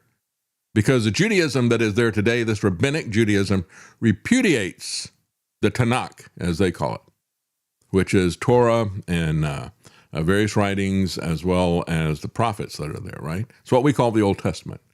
They ignore that. They go with the writings of the rabbis, and they don't follow any of the Old Testament. They're completely ignorant of it. As we played for you the other day, you have most of the Jews that you encounter, it is an evangelical tactic to read to them Isaiah 53 and say, who is that about? Oh, that's about Jesus, right? Well, that's your book. And they don't read their book, right? They read the rabbinical writings, so they don't know anything at all about that. But the principles that America was built on, the fact that we're all created in the image of the one God, and that there is no preferred class, that is absolutely foreign to the Jews. It is foreign to the Muslims. It is foreign to the Hindus. The Hindus even have a caste system that is there. No, that is an American value that's based on Christian values and Christian teachings. If we allow Hindus like Tulsi Gabbard and Vivek the Snake to take over our government, folks, they're not going to adhere to the principles that built this country. They're not important to them. It's just a piece of paper. And they've shown over and over again that if you got somebody like Donald Trump, who is by all accounts a Chabad Lubavitch Zionist, his values don't have anything to do with Christianity. He has absolutely no qualms about violating these moral principles because he's not a Christian. He doesn't embrace the principles that the Constitution was built on, and the Constitution just becomes a piece of paper to him. Well, John Swain at the Washington Post in terms of investigating. He set out on a year-long investigation to learn whether or not this reclusive guru had, quote, been secretly trying to steer Gabbard's actions as a public official. First as a Democrat member of Congress, then as an independent, and most recently as a Republican Trump administration official. She took the oath of office on the sacred Hindu text of the Bhagavad Gita. Said she was proud to be the first Hindu American member of Congress. Again, it is not the principle that our society is built on. Now, I don't want to live in a society that's built on the principles of Hinduism, Islam, or Judaism today. A former member of Butler's sect turned over internal records to Swain because she felt that Gabbard misled voters about his role and his influence in her decision-making. As a matter of fact, there's several former members who've gotten out and called the group a cult. Their content was extraordinary, said Swain. He added dozens of attached memos appeared to document directives and advice for Gabbard from her time in Congress. Some of them contained instructions on what legislation she should propose, which policies she should embrace, and how she should conduct herself on television. They had an air of authority. And he continued on, he said, I found a 173-page dossier from 2014 that was entitled TG Issues. In other words, Tulsi Gabbard Issues. It was advice for Gabbard on dozens of topics, I should say, from taxes to the mysterious disappearance that year of the Malaysian Airlines Flight 370 and more. He said, start introducing bills. You need to get on it and hit hard. Stop being weak. Swain said, I thought the document suggested that someone had been telling Gabbard what to do. And she appeared to do it. Because you can look at her record as a congressperson and say, well, she got this directive from this guru leader of hers to do such and such a thing. And here she did it. All right. So with his colleague at the Washington Post, he said, I compared Gabbard's remarks in 32 TV interviews between 2014 and 16 with the talking point memos included for them. On 24 occasions, Gabbard used language in the memos almost verbatim. In the 8 other instances, she used different words but promoted some of the same ideas. Butler was obsessed with politics, and he wanted to, quote, rule the world. Again, if she is amenable to taking instructions from her Hindu guru, you don't think she's carrying the water for the intelligence agencies there in terms of covering up for this massive dark winter scam that they pulled on us? Her chief of staff sent Swain a statement saying the allegations are, quote, a blatant example of anti-Hindu bigotry. Well, count me in on the anti-Hindu side. I am proudly against Hinduism as an organizing principle of society. I don't want to have people ruling over us who worship Krishna. Absolutely not. I don't want Vivek the Snake either. I don't want to see him in as governor. He, by the way, had no problem at all with the lockdown. The Republican governor that was there, Mike DeWine, was one of the worst of the governors that were out there. He was the one who came up with this deceptive lottery. You get a vaccine, and I'll put you in a lottery. You might win $1 million. And he did pay somebody $1 million. And you had a lot of people in Ohio who lost the lottery, lost their lives, lost their ability to work, lost a lot of other stuff. And that was coming from Mike DeWine. And Vivek Ramaswamy was one of his advisors during all of that. Yeah, so tell me that we want him as governor. As a matter of fact, along with J.D. Vance, Vivek the Snake has got a pharmaceutical company that's working on self-amplifying mRNA. It's not enough that this stuff just keeps going and going in a lot of people's bodies. Now we've got to have it where it amplifies itself and keeps going and going. And that's coming to us from the guy that is now the Republican nominee, who is now likely to win the governorship in Ohio. 25,000 documents reviewed by the Washington Post indicate that throughout her career, her political moves were controlled by her guru, the cult leader, Chris Butler. This woman was leading the world's largest intelligence apparatus. Yeah, that's right. Leading it where? And now we're going to have a union between that cult and another cult, the Zionist cult. But there's a lot of cults out there. We live in a kingdom of cults, don't we?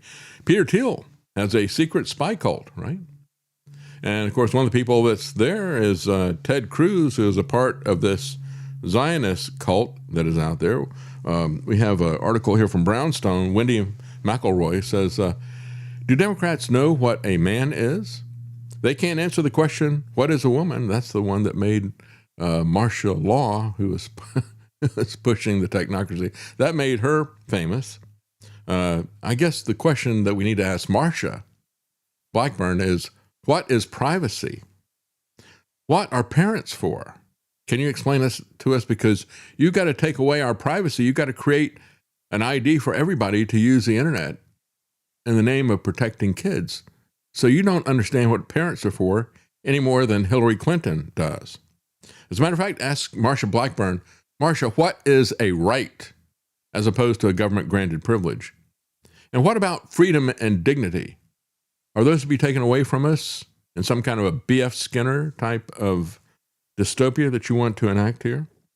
And so one person said, the Ash Center for Democratic Governance and Innovation said, I think the Democrat Party's vision for men is that they should be more like women. That's really been the cultural message. You're not really supposed to embrace masculinity. That's right. We want men to be women and women to be men, and the transgender stuff is only a part of that. The feminism, as well as the Mary Sue nonsense that is always sold to us by the movies, that's the bigger aspect of it. But the GOP, just like Marsha, are equally harmful to family and to freedom. In 2026, it's now ballot season again, and the Democrats are desperate for the mail vote again. And so the GOP is going to tell you that they're going to respect men while they're out there pushing the nanny state, telling you that it takes a village to protect your kids from AI or from pornography or whatever on the internet. You can't do that as a parent. See, the problem is that we got a choice between the lunatic party and the lying party. So we got lunatics on the left of me, liars on the right. Here I am stuck in the middle with you, right? That's exactly what is going on with this. And here's one of the liars on the right, Mike Huckabee, of course, who has really gone native. Somebody put up this meme here. This is actually coming from the Babylon Bibi. Ambassador Huckabee reminisces about how Israel helped America in 1776. There they are, fighting right alongside of us. No, actually, you'll never see a picture of that in reality. You won't see them fighting right alongside of us. They'll push us to the front. But as J.D. Hall points out, Huckabee has come down with a terminal case of dispensationalism, and he's also gone native. And we have seen this happen many times with other ambassadors, he points out. We've had people have had... Meme was talking about a comment he made saying that Israel created America. That's right. Jews they're the foundation. Yeah, they're the foundation of America. They're the foundation of Christianity. You know, according to Mike Huckabee, Christ is not the foundation of Christianity. It's the Jews who killed him because they wanted a kingdom, right? Always the same thing over and over again. But he pointed out going native is something that we have seen over and over again. We've had several times that ambassadors have had to been removed from their position. Huckabee is not an ambassador for America. He's an ambassador to America from Israel at this point in time. He's also not an ambassador for Christ either. And that is something that we are told to be in the New Testament. So when you look at what he's pushing, this is really what it looks like when the settlers take the land that they claim that God gave to them. We take house after house. All this area will be a Jewish neighborhood. We are not finished the job. We are going to the next neighborhood, and after that we will go more. Our dream that all East Jerusalem will be like West Jerusalem, Jewish capital of Israel. I see this as a continuation of the Zionist project, the return to Zion, says this guy. Is it at the Arabs' expense? Yes. But our government institutions were built at the expense of the Arabs who lived here. And so it was with the state itself. That's right. They don't care. That's what they did. And it's one of the reasons why when you see the Orthodox Jews who push back against this, they say, they actually do look at the Old Testament, what they call the Tanakh. Again, T, and that's initials from Torah, prophets, and various writings is what they put in it. But they point out, they said, God is against theft. He's against killing, and that's what Zionism is based on. And so the foundation of Christianity is Christ. It is not Israel. As a matter of fact, when you look at what the IDF is doing over and over again, to whether it's church buildings or there's some statue of Jesus, here is a church in Lebanon. This is important because what it shows is the hatred and the contempt that the Jews have for everybody that is not them. And it is directed at everyone. It's not just at Muslims, it's not just at Palestinians. That hatred is directed at Christians. It's directed at the Lebanese. And there is nothing that is moderating that whatsoever. It wouldn't be the first time an American diplomat has gone native. To be recalled, in the mid-20th century, McCarthy had to purge John Patton Davies from ambassadorship because he'd grown sympathetic to Mao's communists. Ambassador Joseph Grew in Japan and George Kennan in the Soviet Union also both went native. Huckabee has obviously crossed that line a long time ago, says J.D. Hall, and he's absolutely right. And of course, he's not the only one who has crossed that line and gone native. Here is a retired colonel from the UK. His name is Kemp. I speak as a goy, a mere goy. A mere goy. I'm less than you. The Jews were put on the face of the earth to be a light unto nations. And Israel is being that light in defense of its own country. And I think most particularly, not just in military technology, but in the way in which those extraordinary men and women of the IDF have shown the world how to fight. And many countries in Western Europe, which are going to face this violence, will be looking to Israel to see how they're going to fight. So the narrative is one thing, but action, I think, is even more important. That's right. They're a light to the world. You got to ask yourself, is that light, is that the explosion of a missile, or is it white phosphorus? What is that light that we're seeing there? Again, the people always talk about replacement theology. They're the ones who replace Christ with Israel. They replace the church with Israel. Christ is the light of the world. And he said that we are to be light to the world. And we don't originate that light. We reflect that light. The Jews are pretending that they are light, and yet what they are doing is blowing things up. The light is the fire from the explosions that they are dropping on people. So you have these self-loathing goys like this guy that are vital to the Zionist cult. And again, I'll play for you what I played earlier because you really need to think about this. This is Ben-Gvir talking about what he's going to do with all of Lebanon. Not just that church, not just a statue of Jesus in a garden somewhere. No, to all of Israel. Do not accept this restriction that exists on certain areas in the state of Lebanon. Lebanon, all of Lebanon should become our playground. All of Lebanon should be our goal. And I say to myself, wait a minute, but there is Lebanon and there is Hezbollah. I don't accept this artificial approach. Lebanon has a country. There is a name in the Lebanese government. Hezbollah members are ministers on behalf of Hezbollah. They have a revolving door policy. Yeah, that's right. So there's no distinction between Hezbollah and the people of Lebanon, just like they made no distinction between Hamas and the people in Gaza. And he goes further. He wants all of Lebanon, but he wants to burn it first so that he can have it. For every tear of an Israeli mother, 1,000 Lebanese mothers must weep. All of Lebanon must burn. With all due respect to the Americans, Israel must make it clear, which means no respect to the Americans, that the blood of our sons and the security of our citizens are not forfeit. All of Lebanon must burn.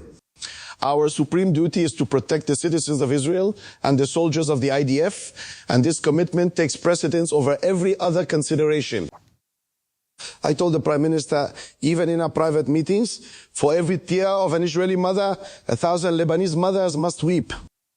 Enough with the ping pong. In the Middle East, you don't win with measured responses and restraint. You need to go berserk, to obliterate, to crush the terror. And of course, you can always count on Ben-Gvir to go berserk whenever he talks. But there are other people who have a calmer demeanor, as I played earlier. You know, the person who says, yeah, the Americans just need to go in and sacrifice their lives for us. You got the weapons and the tools, go ahead and do it. You got the money, give it to us. You got the soldiers, go let them die for us. Here's another one who is proud of her genocide and how they're going to starve people out. And they will move. They will move. The Arabs will move. Why do you say that? If you don't get them, so we don't get them food, we don't get the Arabs anything, they will have to leave. The world will not accept them. Yeah, that's right.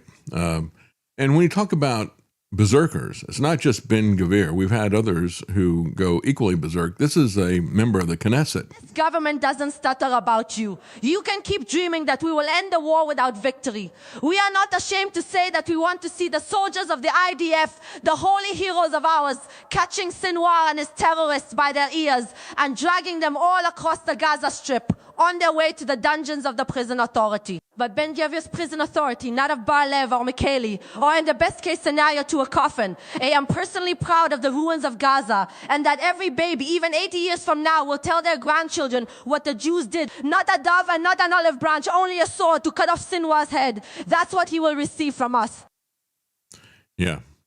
Does she sound very different from the Muslim radicals that are out there? Yeah.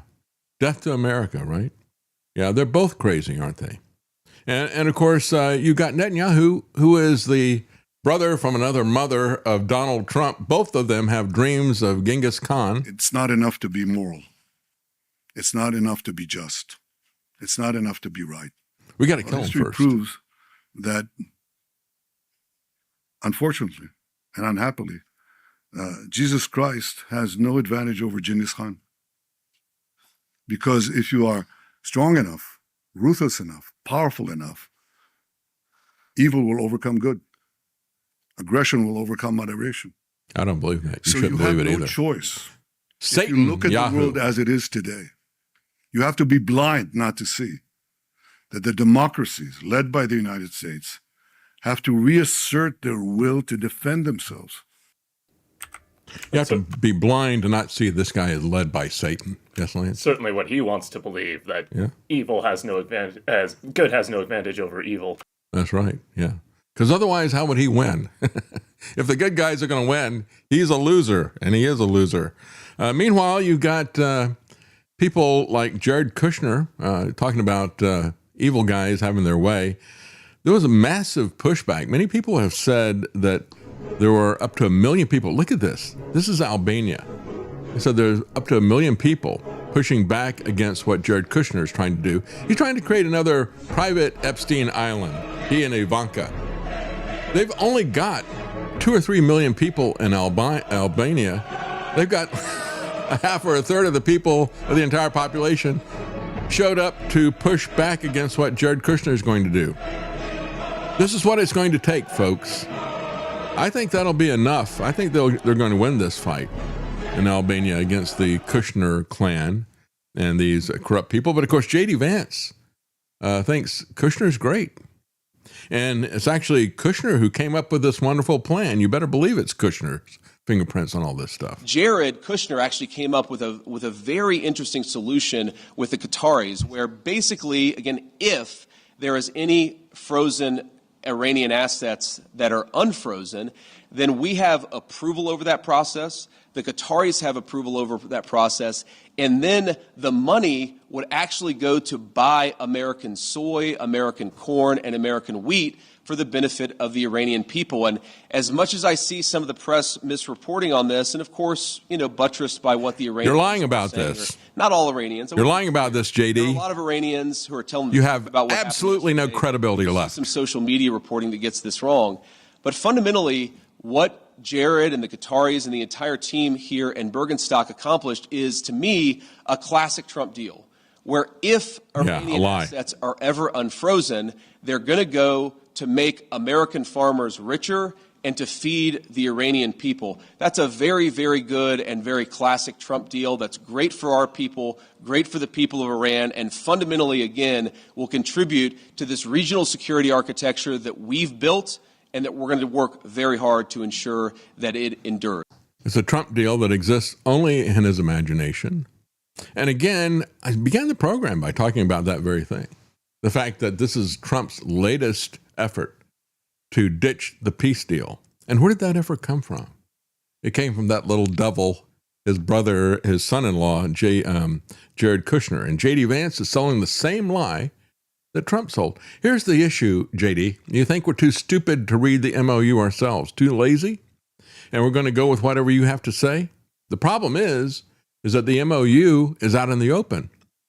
And you rushed to do the signing and you rushed to release the document because people had released what the document was, and so you had to get out ahead of that.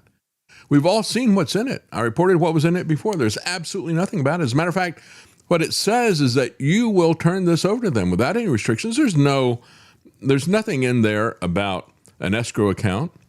There's nothing in there about them having to use that money to buy American goods. That is something that was created by Jared Kushner. It's a lie that was created by Jared Kushner and something that Trump is pushing. So when you look at this, Chris Minahan at Information Liberation put up a couple of clips. This is a clip of a Zionist lawfare activist, as he calls him. I think he's right. The guy's name is Hillel Neuer. He blasts the UN Special Rapporteur Francesca Albanese for saying that America is controlled by the Jewish lobby. Is that a question anymore? And then he brags about successfully lobbying the U.S. government to sanction her and to close her bank accounts because she criticized Israel. Isn't that amazing? Francesca Albanese, the UN rapporteur on Palestine. As you know, I don't have to tell this audience, she has said that America is controlled by the Jewish lobby. And every 5 minutes on Twitter, she is echoing the worst blood libels against Israel. She is blood libel. Give me a purveyor of break. the genocide libel. We are fighting back. She is banned entry from the United States. She cannot use a bank card. She cannot use a debit card. She cannot receive a payment. It They sends like a message that. of deterrence. And after she was sanctioned, we got her husband, who works for the World Bank, who shares in her incitement. He was demoted from his position at the World Bank for incitement to hate. So apparently it is a quote unquote blood libel. You know, I had to look that up. It's like, what in the world does that mean? Oh, well, you know, there was this thing back in the Middle Ages, supposedly. You had some people saying, well, Jews are killing Christian kids and using their blood to prepare something for their religious ritual or whatever. Nobody is saying that. People are talking about your genocide, and that is real. That's not even libel. It certainly isn't some blood libel thing. And then she has the audacity to say that the Jewish lobby is controlling America. And then he goes on to brag about how he shut everything down. How do you say that it's libel and it's not true when you then brag about the fact that you made it true? She can't use a bank account. She can't use a debit card. She can't receive a payment. And then we got her husband demoted from his job. And she can't enter the U.S. That's right. She can't enter the U.S. either. So you got a lot of control there, don't you? But don't notice that control. You're not allowed to say that the Jews control our government. It is a Zionist-occupied government. But you can't say that. Because if you do, they'll kick you off of Twitter. They'll kick you off of PayPal and all these other places that are there. I know because I've experienced that for other issues, experiencing it again now because I'm criticizing what these people are doing. Audi, thank you very much. I appreciate that. That's very generous. Modern Retro Radio. He says, thank you for plugging my radio station and another selfless, shameless self-promotion. He deserves it, actually. As a matter of fact, as he pointed out last week, he just had an interview with Jason Barker of Knights of the Storm. Something you should check out. I really do appreciate what you're doing, Audi. Thank you so much. And DG8 says, David, notice that Trump doesn't push or employ anyone who is pushing Jesus Christ. Instead, we get Hindus, Jews, Zionists, Scientologists, and nutcases like Paula White, criminals like Robert Morris and the Tech Bros, right? Yeah, we got his spiritual advisors go to jail for being pedophiles and, pedophile pastors and money-grubbing pastors like Paula White selling people a false prosperity gospel. That is not what God promises us. He doesn't promise us prosperity in this life. He doesn't promise us that this life is what it's about. It's not about that. That's what the Jews think it's about. That's what Trump thinks it's about. But that's not what it is about. So, yeah, we don't have any real Christians in there. If they got somebody who has an issue, who criticizes even this government that controls Trump, remember Carrie Prejean Baller? She was kicked off of Trump's so-called Religious Liberty Commission because she didn't buy into the religion that says that Israel is supposed to be, they're the master race and they should be controlling the world. She questioned that. She said, no, I have an issue with the government. Can I not say that? And, quite frankly, if she's got an issue with their religion, she should be able to say that. If she's got an issue with somebody's eschatology, dispensationalism, she should be free to say that. But you can't criticize any of those things. Those are sacred and above criticism. But, when we look at this, this is coming after free speech and punishing people by taking away their home and their job and all the rest of stuff. This is what Alexander Solzhenitsyn talked about in the Soviet Union. We have always seen this from the Marxists. We've always seen it from the Bolsheviks, who, by the way, most of them were Jews as well. But this is what they always do, and it's what they're going to do with CBDC, with stablecoin, with AI and the digital ID. Unless people wake up to the purpose of AI and ID and digital currency, unless we demand that our Bill of Rights be updated and enforced, be updated in the 21st century, unless we demand that they respect our freedom and dignity, they are going to take it. That's one of the reasons why they are ramping this up right now, because they know this tool that they're about to drop into place. They know how powerful that's going to be. And they're laying the foundation right now for the totalitarian dystopian society that they want to have. Meanwhile, even on Fox News, The Five, you have Jessica Tarlov calls out Jesse Waters because he doesn't use the appropriate terminology when referring to the Jews. They were talking about the back and forth on this so-called peace deal and how Israel was going to sabotage it because they weren't going to lay off of Lebanon. And when Jesse Waters spoke, he said, the Jewish question is going to be a situation with this deal because the population of Israel, they want Netanyahu to go hard in Lebanon. And the Iranians know that. Yeah, that's the reality. We can talk about the fact that many people in Israel disagree with Israeli government, and many of them did not support Netanyahu. But the reality is that a lot of them who didn't support Netanyahu want them to go harder. He's not tough enough for a lot of them.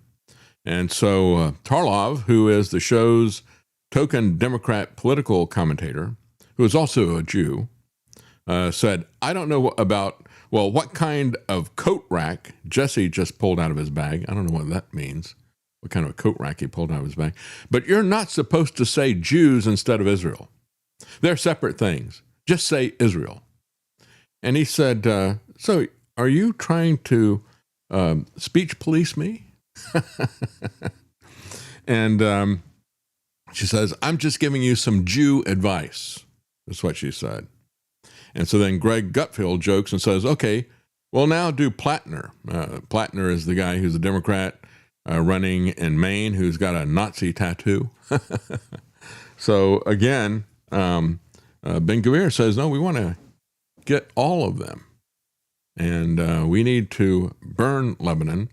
So as they continue to joke about it, she gets increasingly angry. Don't you dare conflate Jews with Israel. We don't know who lives in Israel, right? And so she said, enough, to stop them. And rolls her eyes and sighs, right? And so some of the people who comment, this is Mediaite, which is the left wing, so they said, yeah, here's some of the comments that people made criticizing Jesse Waters, not criticizing her. Distinguishing between a nation's government and an ethnic or religious group is essential for maintaining clarity, said one person, and avoiding prejudice. Well, let me tell you, The whole basis for the Israeli government is the fact that they have an ethnic state. It's all based on a master race idea. It's all based on a false theology. That's the fundamental lie of Israel. But they don't want you to notice that. They don't want you to talk about that. And you better not talk about what they're doing in terms of mass murder. Before we run out of time, I just want to say, tomorrow we're going to have 2 new live interviews. I'm going to take a day because my daughter is here with her family, and we wanted to do something with her. Haven't been able to do that this week, and she's got to go back soon. So tomorrow will be a pre-recorded show. I'm going to have an interview this afternoon with Christine Massey, and we've got a great show lined up tomorrow with a couple of new interviews, but I will not be doing it live. Have a good day. We'll talk to you later. It's pre-recorded but all new, and then Friday will be the that's right. the day that we're taking off. Yes, that's right. Yeah, so it'll be tomorrow, and on Friday we will not be live. But thank you for joining us. We really do appreciate your support. Have a good day.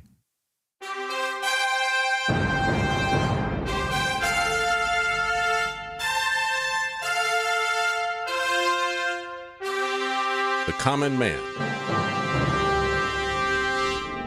They created Common Core to dumb down our children. They created Common Pass to track and control us. Their Commons Project to make sure the commoners own nothing. And the communist future. They see the common man as simple, unsophisticated, ordinary. But each of us has worth and dignity, created in the image of God. That is what we have in common. That is what they want to take away. Their most powerful weapons are isolation, deception, intimidation. They desire to know everything about us while they hide everything from us. It's time to turn that around and expose what they want to hide. Please share the information and links you'll find at thedavidknightshow.com. Thank you for listening. Thank you for sharing.